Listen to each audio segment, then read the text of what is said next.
When I first joined Roblox in 2015, there were countless games I and millions of others played that I haven't seen brought up at all since. Raise an Epic Turtle is one of those games. It was fully released sometime in 2014 and would be a Roblox icon until 2016. That's when it got its last update before breaking and going private shortly after. The premise of the game was super simple. You had a pet turtle, and like the game says, you raised it to be an epic turtle. You had stats like hunger, mood, defense, and status, which were all cared for by feeding it berries and fighting other turtles. The concept never got boring, which is why its sequel got over 19 million visits until being abandoned for no clear reason. Now with the original privated, there's only a nostalgia edition left, which is basically the original game map without any of the gameplay aspects. Super Checkpoint, for those who remember it, is known as one of the greatest obbies on Roblox. It was basically an obby game, but made super special by having a set number of lives, bonuses, options, and special runs, which was super unique for its time. All these features, on top of the animations, mascots, and increasingly hard levels, made it so much more immersive and memorable than all the other obbies at the time, which rarely had a theme because they were all just in the air. And this was just before all the escape the obbies were made super popular by Platinum Falls, but that's for another video. It started to die off in 2018 and was DMCA'd for copyrighted music in 2019, but was remade by Magic right away under the same name with a lot more features, like over 100 new stages, paths, and a boss fight? While it had good reception at first, it never kept or gained its hype back. I've never even heard of this game until I searched up Super Checkpoint, and it only has a few players active. This wouldn't be complete without Solar Tycoon, and this one's a bit special to me, because it was the first ever Tycoon I played on Roblox. It's really sad to see it dead now, unlike Pizza Factory and Wizard Tycoon, because this used to pop up every day on my homepage whenever I'd log in for the daily ticks. Joining now, holy shit, it's literally the same way it was when I first played. I always appreciated this unique solar system layout along with the random events. It's practically dead in the water now, but if you ever want a pure Roblox Tycoon experience, check out Solar Tycoon. Out of all the games in this video, this was the hardest one for me to remember. As soon as I did, I joined the game and I still had the 1875 points, probably from when I was playing a decade ago. It was last updated in 2022 and stands at an almost perfect 0 players active, and I can see why. There's only one track where you can control the marble, there's only one map, you can get stuck in a loop for almost 5 minutes like how I did here, and most of the time, it's kind of a game of luck. That's why everybody remembers Super Bloggy Ball first. It has 60 million more visits, was featured in a Nickelodeon event, and it still has active players. Around the time I signed up, this game called Chaos Waltzers just blew up on the front page, and it made sense. So much so that I bought the Gravity Coil, Speed Coil, and VIP Game Pass. This was the first ever game I spent Robux on. Last updated in 2019, it's clearly based on the Pinewood Laundromat from 2009, where you spin around in washing machines with full-on wash cycles. But unlike a chill laundromat in a city, it's pretty much a washing machine factory. You have regular-sized ones, giant ones, regular-sized ones on fire, and conversation pit-sized ones. In the span of the 2 years it was popular, it got over 42 million visits. That's 10 million more than even Jaws, which I'll be getting to later. I remember 50-player servers were being maxed out with zero effort, but now, even with a handful of brand new, mostly Xbox players the algorithm showing this game to, it'll never be the same. I'm sure you've heard of Sharkbite, made by Simon68. But before Sharkbite, he was known for Roblox Crash Course, which I think was and still is one of the most unique games to come out of Roblox. It was a 2.5D side-scroller obstacle course where you race other players in a bunch of really cool maps. There was not much you could compare it to then and even now, and it did really good. But in 2017 it went private, was renamed to being refurbished/remade, and was simply abandoned from there, leaving it to be forgotten. Heroes was one of the OG dungeon games on Roblox, with the very first being Dungeon Delvers. You had a full top-down view, medieval weapons, zombies, skeletons, mages, bosses, chests. It was a proper roguelike and seriously crazy for Roblox at the time. But like many old Roblox games, there was an update, not filtering enabled, that broke the game entirely. While the lobby, which looks fantastic, still works fully, I can buy new stuff and all my stuff from 2015 is still there. The dungeon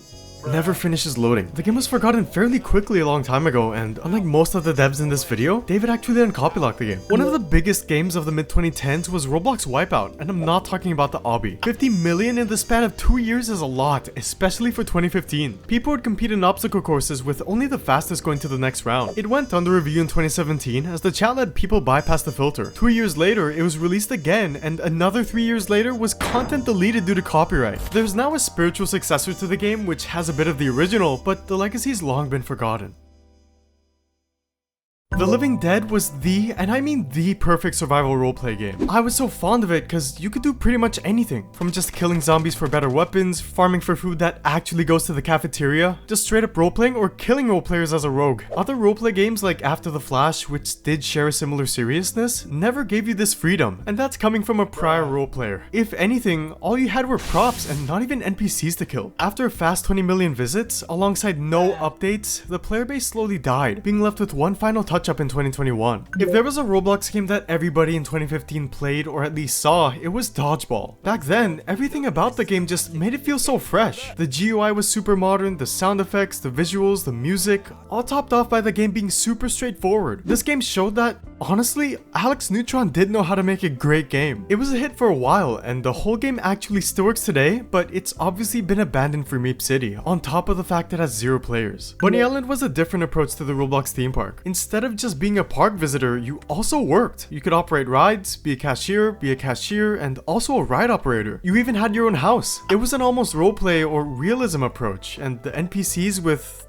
really vivid faces made that even more apparent. And it worked. The game had a lot of detail, each of the rides were unique, and there was even an animation series on YouTube. But unlike Robloxian Water Park or Roblox Point, this one didn't stand the test of time and was soon forgotten. It then had a huge sequel in 2018, but it also fell to the same fate. Playing on mobile, this game was a pain in the ass. If you thought Shark Bite was hard, Jaws would make you yourself. But I and almost 40 million just couldn't stop playing it. With how slow most of the boats were and how fast and accurate that Shark Bot was, it was closer to a horror game than an action game. You couldn't get any shots in most boats while driving, and once Jaws was at your boat, it was pretty much over. The popularity was somewhat shared between the original and the 2015 version, which has actually been modernized. The lobby's now an island, some of the boats were changed, the shark floats instead of swims, and the whole thing just lost its touch. Clone Tycoon, and I can't stress this enough, was the best tycoon on Roblox and the most revolutionary. You might recognize the creator because he made Pizza Factory Tycoon, Sushi Tycoon, and Restaurant Tycoon. The concept was insanely cool. It was a whole different approach to the regular tycoon, where instead of watching bricks fall into another brick off a conveyor, you've watched clones of yourself mine for ore, attack NPCs, and even control one. On top of all of that, it was the first tycoon I've ever seen that saved progress. I did not expect to load in a maxed out base when I joined today. The game's super dead now, but its legacy as Ultra's first ever tycoon is strong.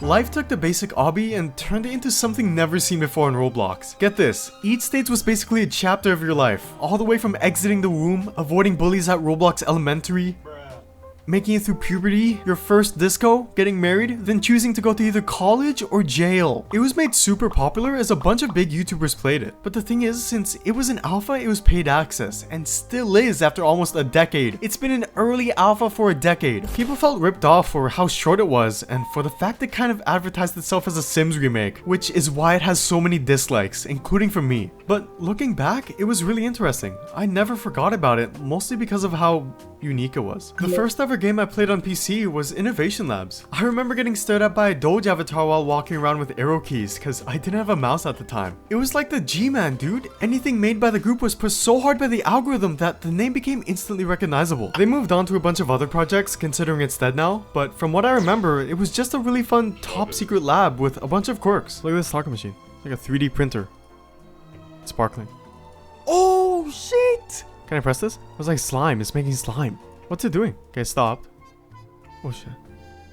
Oh shit, it's making burgers! And that's not even all. There's hover cars, the core which can melt down, a whole experimental portal, and a bunch of other stuff I'd rather you check out yourself. Volt was an absolute masterpiece made by Badamo. If you're familiar with the movie Tron, it was basically that in Roblox. Or in simpler terms, you killed other players with the trail of your bike. That was all. It was fun, and the sci-fi atmosphere was nothing Roblox has ever seen. But as the novelty wore off and more advanced games started coming out, it started to die off. Especially with Badamo moving out to Jailbreak. The core-based game on Roblox is Blamo, and it does say better experience than explained, but I'll try. You're a pill creature called a Blamo, and you explore over 50 different worlds with all kinds of creatures and stories. It was popular for a few years. I played it whenever I had free time because there was always something new to find. Even almost a decade later, it's still getting constant updates, but nobody stays. Like Chaos Washers and Innovation Labs, it seems to get picked up by new players and new players only. And if it does get recommended to older players, it's just brushed off because why would such an old and dead game have anything new? But it does. Everything everything still works fine and there's still so much even for me to explore. Horse Valley was another one of those novelty games that got super popular and was quickly forgotten because there wasn't much to do. Though not the first horse game on Roblox, it was the first game that had pretty realistic horses. You completed quests, cared for your horse, and repeat for any other horse you wanted to buy. Unless you were part of some kind of really niche audience that loves horses, you'd find it gets boring really fast. With customization and a max level of 140, you could do a lot to your horse, but the most you could really do with it was race it and ride it.